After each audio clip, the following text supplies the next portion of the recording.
दोस्तों breaking news तो यही है कि ब्रैडली बारकोला का अगली news is going to be a heavy गो।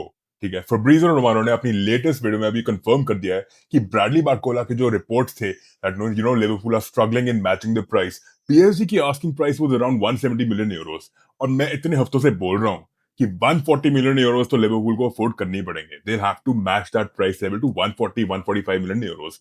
अब तक जो खबर आई है वो है कि PSG is ready to compensate and sacrifice, ठीक है, that level of the deal 130 million euros to 150 million euros के बीच में बातचीत होगी। ठीक है, अब दूसरा टारगेट हमारे में आया है जो है Ismaila Sarr. He has played for Crystal Palace of course, दो फुल सीजन, इनफैक्ट 2.5 सीजन खेले हैं। उसमें से एक सीजन उन्होंने 10 गेम्स मिस किए हैं, दूसरे सीजन ही miss 2 games, right. Approximately 40 days के लिए वो आउट थे। अब एक ऐसे प्लेयर जो अपने करियर के शुरुआत से ही थोड़े इंजरी प्रोन है, उन्होंने हर सीजन एटलीस्ट अप्रोक्सीमेटली 15 या 18 गेम मिस की थी। ठीक है, एक सीजन ऐसा था जहां उन्होंने 25-24 गेम्स भी मिस की हैं। I think he played for rain at that point in time.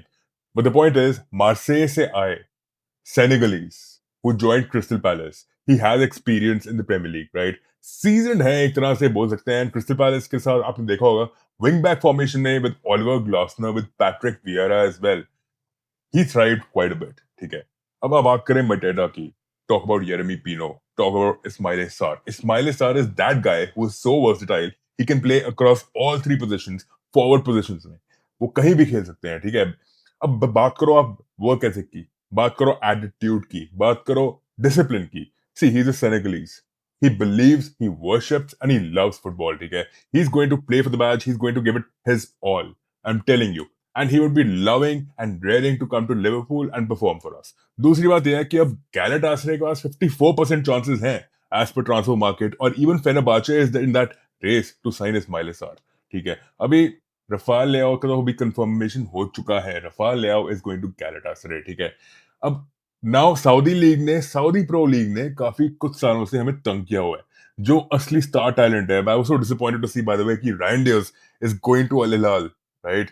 And that to like because he wasn't being poached by Atletico Madrid is what his preferred destination was. But again, money can buy anyone. ठीक है, there's nothing bad about it. अब चक्कर ये है कि Liverpool का ownership is definitely going to undergo a transition in terms of giving the operational charge to Bezos and consortium. ठीक है, 1/3 जो भी होगा they are going to buy the stake out.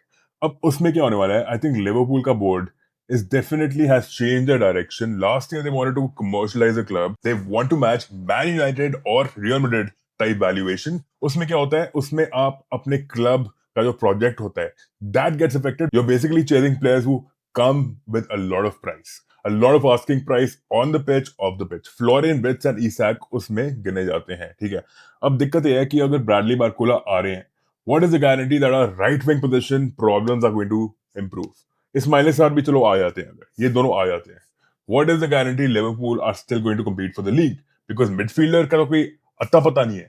We have sold Curtis Jones, ठीक है, we have sold, we have sent Morrison on loan, by the way, right winger. What is the solution? Why aren't we signing a number 6? अभी तो Backstretch के जाने के भी rumour आ रहे हैं। So my only concern as a Liverpool fan is to voice this out. You have to voice it out. In fact, every Liverpool fan out there has to talk about this on social media.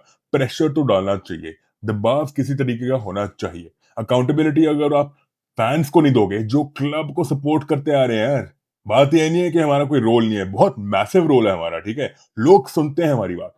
So it has to be a movement. ठीक है, I am still not convinced with how Liverpool's transfer strategy has worked in the last 1 season or 2 seasons. In fact, I'll tell you this. Alternate years या हर 2 साल में Liverpool को कहीं ना कहीं हम क्रिटिसाइज करते हैं, एफएसजी को भी किया है, because of the lack of transfer activity in the viable positions जहां पे हमें जरूरत है। ठीक है, बताओ कभी आज तक नाविगेटर का रिप्लेसमेंट आया है, फबीनियो का रिप्लेसमेंट आया है, सादियो माने का रिप्लेसमेंट आया है, मोहम्मद सलाह का रिप्लेसमेंट नहीं आया है। लिवरपूल की strategy should have been advance, better than other clubs like at least Brighton, Newcastle for sure man.